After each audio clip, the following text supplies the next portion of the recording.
So, something a little bit different today. This isn't so much a Rush deck profile as it's a Rush deck preview. So, recently we had announced the Gaia the Fierce Knight support cards coming to Rush. Naturally, that means these cards are not actually out yet. They have not been printed, but we do have access to them on EDOpro.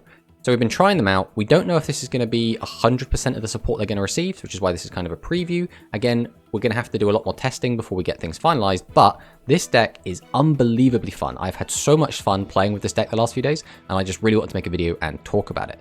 So Gaia the Fierce Knight is quite unassuming, 2300 attack vanilla. The biggest negative of this deck is that we have to run these vanillas. We have 2 Cursor Dragon and 3 Gaia the Fierce Knight. Now we could go up to 3 Cursor Dragon, but the deck already can feel a little bit bricky as it is. We have lost a few games due to just having 3 Gaia the Fierce Knight and a Cursor Dragon in our hand, which is really not where you want to be. This deck, though, is a fusion deck. Now, the fusion that most people are going to know is Gaia the Dragon Champion.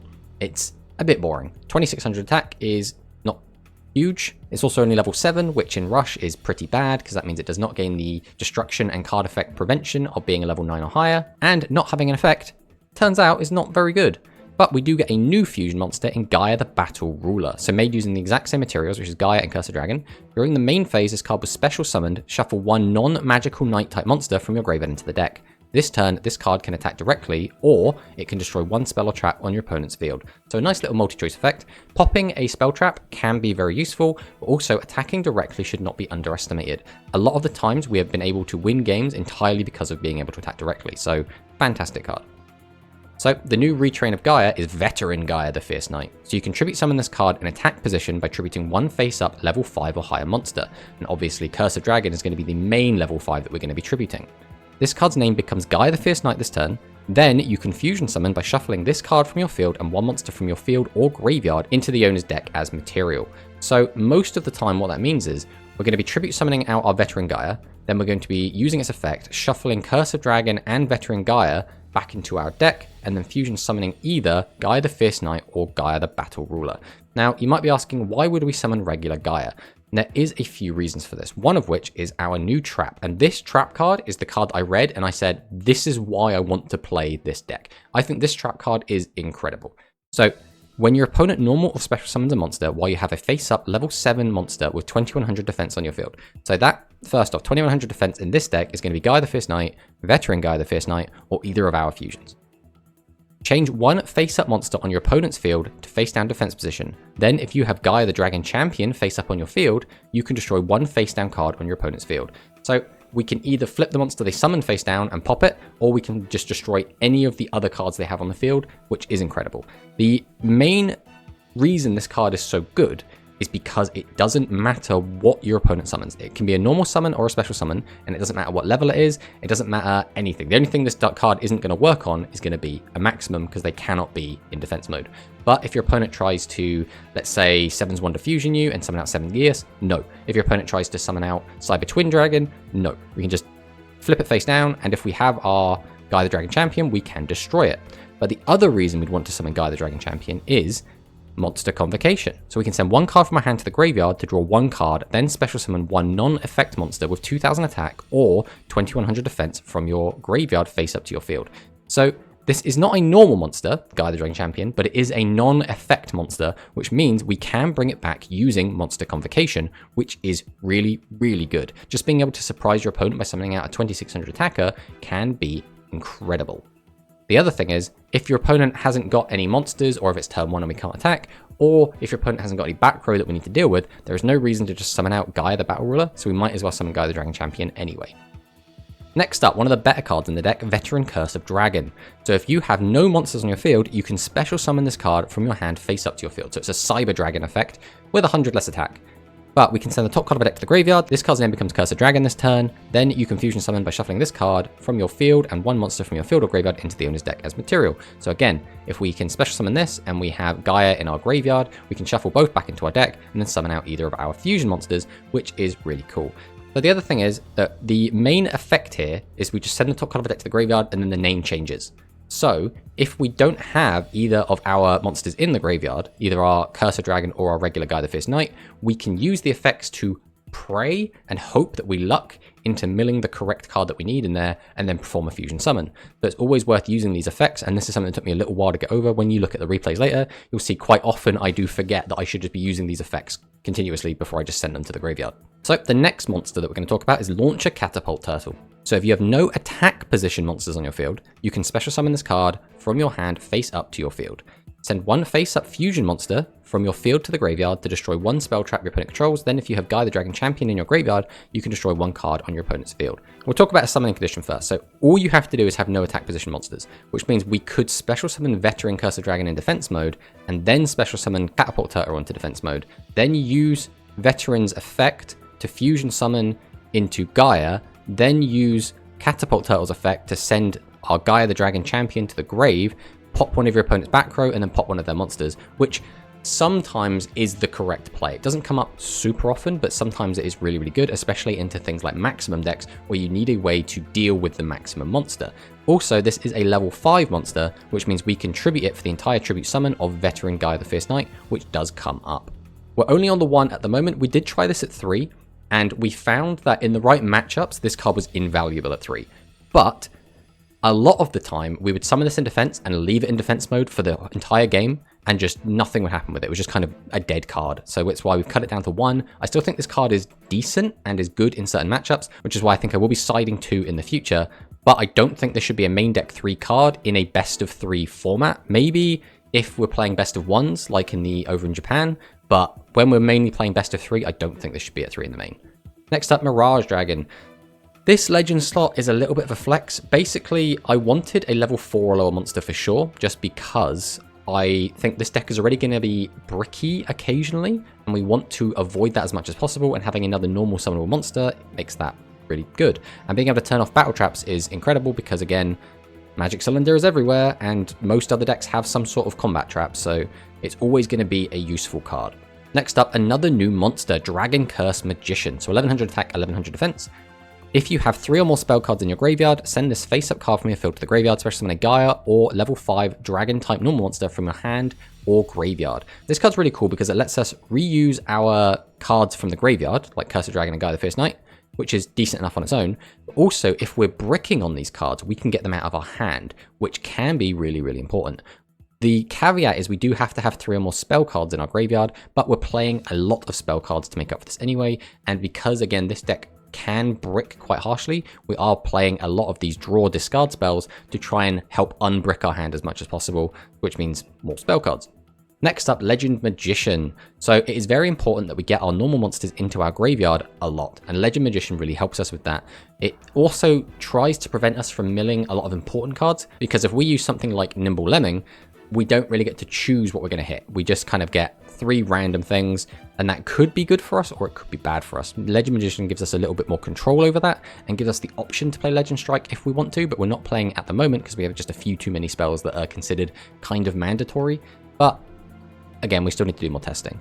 Next up, Sea Dragon Knight. We don't have room in the deck to fit more spell traps in, and that means we are not using any spell trap destruction in that area. That's where Sea Dragon Knight gets to come in. So the deck wants to get our normal monsters into the graveyard and then shuffle them back in using Veteran Gaia and Veteran Curse of Dragon, which means these cards should be being put back into the deck again and again and again, but all of our other monsters don't have that luxury. And also, if our Veteran Curse of Dragon or Veteran Gaia the Fierce Knight do end up in the graveyard, we don't really have any way to get them back without a shuffler, which is why we're on Sea Dragon Knight. So this card is multi-purpose. It can deal with back rows or at least show us what we need to play around. It can also reveal a dangerous trap card that we can then need to pop with Gaia. So if we can find like a Magic Cylinder, we can then go into Gaia the Battle Ruler and pop it, which can be very, very powerful. And it also puts our very important pieces back into our deck. Getting our Veteran Curse of Dragon and Veteran Gaia the Fierce Knight back into our deck is unbelievably important for this deck, so we need to make sure that we always have them in rotation.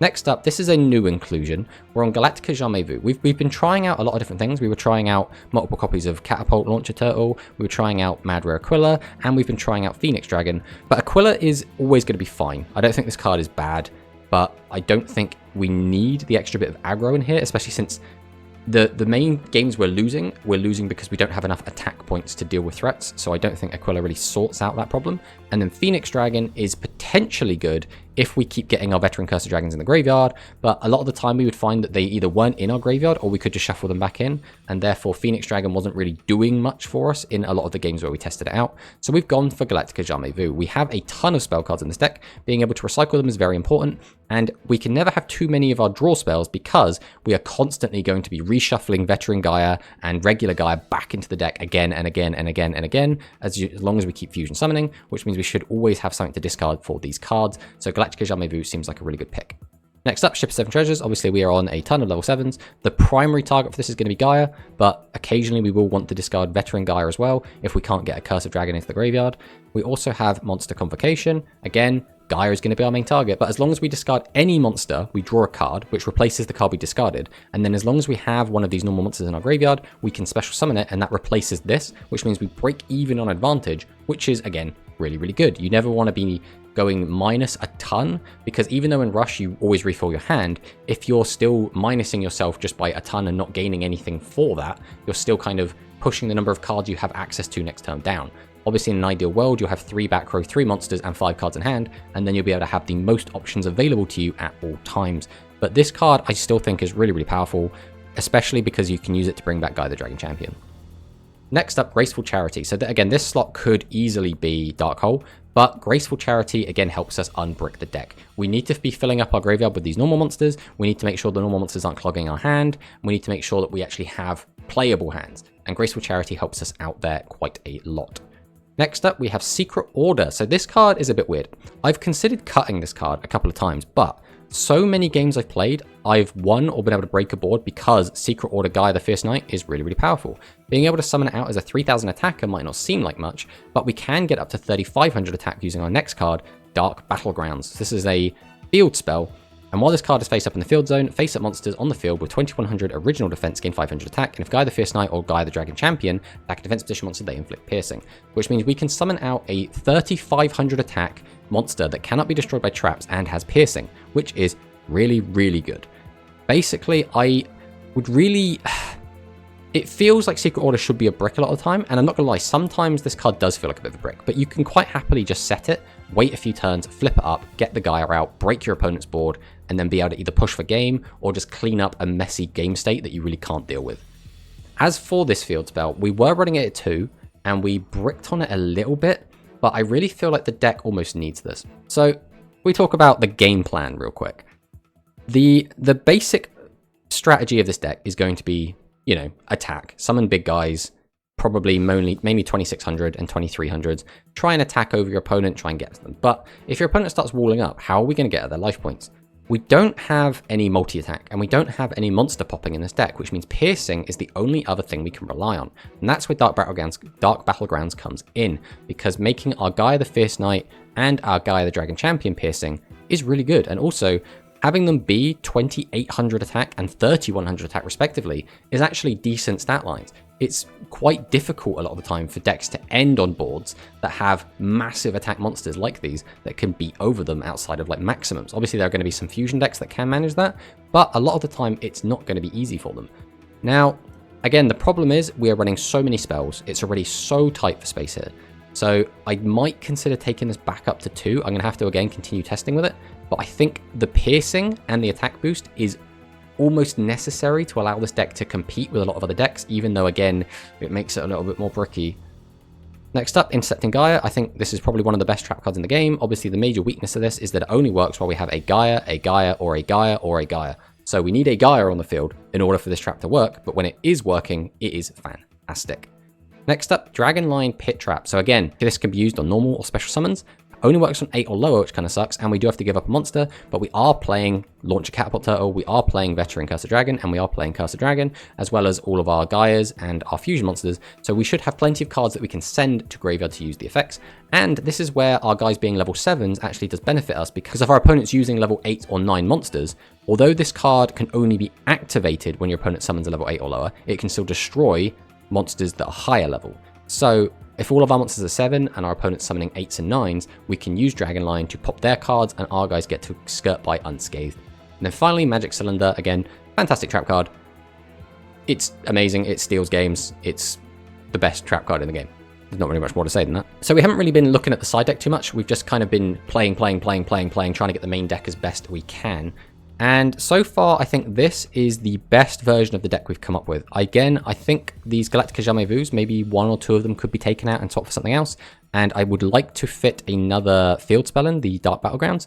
We were running it in place of Dragonline Pit Trap, but we kept finding that games were getting very, very close, or occasionally we would lose games because we didn't have traps to respond to what our opponent was doing. Because a lot of the time, this deck, most of our kind of losses and most of the problems that we've been running into is just opponent flips up Dark Hole and then wipes our board, which unfortunately having more trap cards doesn't actually solve, because these traps don't work in that situation. We do need to keep our Gaias and our high level monsters to use our trap cards, but still, we want to have more ways to interact with our opponent. So, what do I think of the deck? The deck is extremely fun. I think this is some of the most fun I've had playing Rush in a very long time, but it can get a bit bricky. This deck can out a lot of things, but sometimes you do need to draw stuff in the right order. A lot of the time, you'll sit there and empty your hand and end on a board of nothing, but sometimes you'll sit there and end on a board of 3 fusion monsters and a bunch of back row and feel like, wow, this deck seems completely busted. So it is a bit high roll in that regard, but I think this deck is probably going to be like a tier 2 deck. I think it's not going to have fantastic matchups into a lot of the best decks, but I think it can hold its own. Even into things like maximums, I've seen a lot of success because of things like Launcher Catapult Turtle and because of things like the ability to attack directly. So we can use Catapult Turtle to just destroy the maximum, depending on the board setup, because obviously a lot of maximums have destruction prevention. But if not, we can summon out Gaia, attack directly for 26 or 31. In some cases, we were able to summon Gaia, the Battle Ruler, twice in one turn and attack twice directly for 5,200 damage, which was enough to close the game. So this deck does have a lot of tricks up its sleeve, and it can catch people off guard. So with this deck, I've played 18 best of 3s, and of those 18 games, I have won 15. So the deck is doing quite well, but again, people don't know how to play against this deck yet because it's brand new, and also not all of those decks were necessarily super high tier meta threats. But the games that I did lose were pretty rough. We lost to an Excutie player, which I think this deck should have an okay matchup into Excutie, just because we have so many level 5s with like decent attack. And we were side decking the 3 Mad Rare Aquila at the time, which does help out in that matchup. Unfortunately, it wasn't enough to overcome. I think we also lost to a Light Galaxy player, but we did also beat a Light Galaxy player, so... But yeah, that is the deck. Like I said, really, really like it. I think it's decently strong. And let's fire in some replays so I can show you what I've been talking about